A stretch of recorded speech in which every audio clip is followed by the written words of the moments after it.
누가복음 19장 11절에서 27절 말씀. 그들이 이 말씀을 듣고 있을 때 비유를 더하여 말씀하시니 이는 자기가 예루살렘에 가까이 오셨고 그들은 하나님의 나라가 당장에 나타날 줄로 생각함이더라. 이르시되 어떤 귀인이 왕위를 받아 가지고 오려고 먼 나라로 갈 때에 그 종 열을 불러 은화 10문화를 주며 이르되 내가 돌아올 때까지 장사하라 하니라. 그런데 그 백성이 그를 미워하여 사자를 뒤로 보내어 이르되 우리는 이 사람이 우리의 왕됨을 원하지 아니하나이다 하였더라. 귀인이 왕위를 받아가지고 돌아와서 은화를 준 종들이 각각 어떻게 장사하였는지를 알고자 하여 그들을 부르니 그 첫째가 나와 이르되 주인이여 당신의 한 문화로 10문화를 남겼나이다. 주인이 이르되 잘하였다 착한 종이여 내가 지극히 작은 것에 충성하였으니 10고을 권세를 차지하라 하고 그 둘째가 와서 이르되 주인이여 당신의 한 문화로 5문화를 만들었나이다. 주인이 그에게도 이르되 너도 5고을을 차지하라 하고 또 한 사람이 와서 이르되 주인이여 보소서 당신의 한 문화가 여기 있나이다. 내가 수건으로 쌓아두었었나이다. 이는 당신이 엄한 사람인 것을 내가 무서워함이라. 당신은 두지 않은 것을 취하고 심지 않은 것을 거두나이다. 주인이 이르되 악한 종아 내가 내 말로 너를 심판하노니 너는 내가 두지 않은 것을 취하고 심지 않은 것을 거두는 엄한 사람인 줄로 알았느냐. 그러면 어찌하여 내 돈을 은행에 맡기지 아니하였느냐. 그리하였으면 내가 와서 그 이자와 함께 그 돈을 찾았으리라 하고 곁에 섰는 자들에게 이르되 그 한 문화를 빼앗아 10문화 있는 자에게 주라 하니 그들이 이르되 주여 그에게 이미 10문화가 있나이다. 주인이 이르되 내가 너희에게 말하노니 무릇 있는 자는 받겠고 없는 자는 그 있는 것도 빼앗기리라. 그리고 내가 왕됨을 원하지 아니하던 저 원수들을 이리로 끌어다가 내 앞에서 죽이라 하였느니라. 태초부터 시작된 하나님의 사랑은 이라는 찬양의 가사와 같이 하나님께서는 나를 이 땅에 보내시면서 기대하시는 바가 있으십니다. 내가 이 땅을 살아가면서 하나님의 영광을 위해 살아가며 하나님을 기쁘시게 하기 위해 살아야 하는 목적이 있다는 것입니다. 그리고 이 목적을 이루도록 하시기 위하여 우리 각자에게는 재능을 주셨습니다. 이 재능에 대하여 마태복음에서는 달란트로, 오늘 본문에서는 문화로 표현을 하고 있습니다.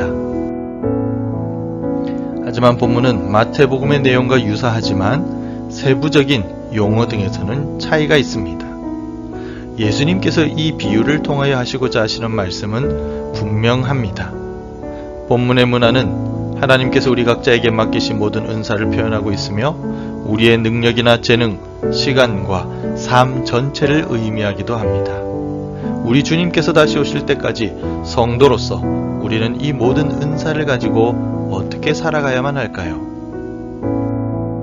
나에게 은사를 주신 하나님의 사랑을 깨달아야만 합니다. 예수님은 본문에서 귀인이 왕위를 얻기 위해 먼 나라로 가야만 하는 상황임을 말씀하십니다. 그리고 귀인은 10명의 종들을 불러서 그들에게 각각 한 문화씩 나눠줍니다. 13절에서 그 종 열을 불러 은화 10문화를 주며 이르되 내가 돌아올 때까지 장사하라 하니라. 종의 원래 역할이 무엇입니까? 주인의 집을 쓸고 닦고 주인의 상을 차리는 일을 합니다. 본문의 종은 헬라어로 둘로스로 표현되어 있는데 원래 의미는 노예입니다. 노예는 집안에서 가장 낮은 신분으로 가장 힘들고 어려운 일들을 하는 사람들입니다. 그런데 귀인은 이 노예인 종들을 불러서 그들에게 돈을 줍니다. 1문화는 1달란트의 60분의 1 정도의 가치가 있지만 주인의 소유인 종들이 가지기에는 힘든 액수인 것은 분명합니다. 귀인이 종들에게 1문화라는 돈을 맡긴 이유가 무엇일까요? 그것은 귀인이 종들을 전적으로 믿고 사랑하기 때문입니다. 귀인은 종들을 신뢰하였고 그들 각자에게 돈을 맡기고 장사하라고 말합니다. 장사해서 성공하라고 말한 것이 아니라 단순히 장사를 하라고 말합니다.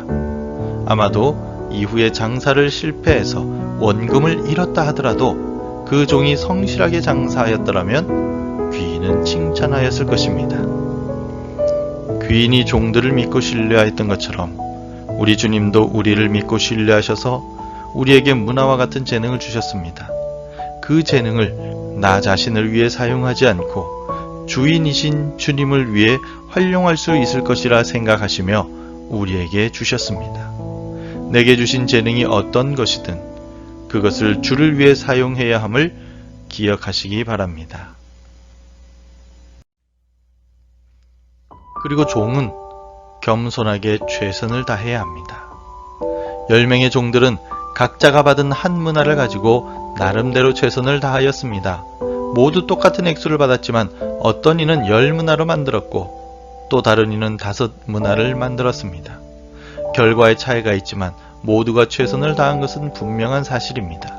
16절에서 그 첫째가 나와 이르되 주인이여 당신의 한 문화로 10문화를 남겼나이다 라고 고백하고 있습니다.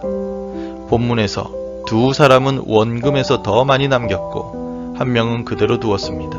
그리고 나머지 7명에 대한 언급은 없습니다. 아마도 이들은 원금을 잃었을 수도 있습니다. 하지만 한 명을 제외하고 나머지 9명은 모두 최선을 다한 것은 틀림없는 것 같습니다. 자신을 신뢰하고 사랑하는 주인의 마음을 아는 종은 맡긴 사명에 겸손하게 최선을 다하는 종입니다. 특히 많이 남긴 두 종은 주인의 것을 가지고 자신의 재능과 시간과 모든 노력을 다 쏟아부었을 것입니다. 최선을 다하였을 것입니다. 우리에게 주신 재능과 은사도 대충 사용하다가 마는 것이 아니라 우리의 모든 생애를 통하여 최선을 다하여 활용하고 사용하여야만 합니다. 최선을 다하여 은사를 활용할 때 반드시 큰 열매가 맺히게 될 것입니다. 그리고 또한 주를 향한 확신을 가지고 믿음 생활을 해야 합니다. 본문에서 유일하게 주인에게 꾸지람을 들은 종은 원금을 잃은 종이 아닙니다. 받은 돈으로 장사하라고 명령한 주인의 명령에 불순종한 종이었습니다. 그는 주인의 돈을 처음 받았던 그대로 수건에 쌓아두었습니다. 그리고 말합니다. 21절에서 이는 당신이 엄한 사람인 것을 내가 무서워함이라. 당신은 두지 않은 것을 취하고 심지 않은 것을 거두나이다 라고 말합니다. 이 종의 말은 주인에 대한 불신을 의미합니다. 종은 자신의 주인이 심지 않은 데서 거두시는 분, 즉 노력 없는 대가를 요구하는 사람이라고 오해하고 있었습니다. 마치 고리대금업자와 같이 땀 흘려 일하지 않고 불로소득을 취하려는 사람으로 주인을 생각했다는 것입니다. 우리에게 재능을 주신 하나님 앞에서 우리도 이처럼 변명하기 쉽습니다. 하나님께서 나에게 재능을 주시지 않아서 내가 할 수 있는 일이 없다라고 말입니다. 하지만 그렇지 않습니다. 우리 모두에게 주신 귀한 재능이 반드시 있습니다. 내가 그것을 모르거나 무관심할 뿐입니다. 그러므로 우리에게 재능을 주신 하나님을 믿고 신뢰하며 주신 재능을 활용하기 위해 겸손하게 최선을 다해야만 합니다. 주께서 나에게 주신 재능을 찾으셨습니까? 내가 기쁨으로 감당할 수 있는 일이 바로 나에게 주신 재능입니다. 주신 재능을 성실하게 잘 감당하며 우리 주님 다시 오실 때 우리 모두 주여 보소서 당신의 한 문화로 10문화를 남겼나이다 라고 기쁨으로 고백할 수 있는 우리 모두가 되길 바랍니다. 기도하겠습니다. 나를 사랑하시고 아끼셔서 귀한 재능을 주신 하나님께 영광을 올려드립니다. 주신 재능을 하나님을 위해 사용하게 하시고 하나님 나라를 위해 활용하여 10배, 100배로 남기는 우리 인생이 되게 도와주옵소서. 예수님의 이름으로 기도드립니다. 아멘. 함께 기도해 주시기 바랍니다. 주의 일꾼으로서 성실하고 부지런히 오늘을 살아가게 하옵소서. 세계 선교를 위해 수고하는 김정로 선교사님 가정, 박진국 선교사님 가정을 지켜주소서. 우리 자녀들과 교육부 위에 복을 주셔서 교육부 예배가 활성화되게 하소서. 오늘도 말씀과 기도로 하루를 살아가시기를 바랍니다.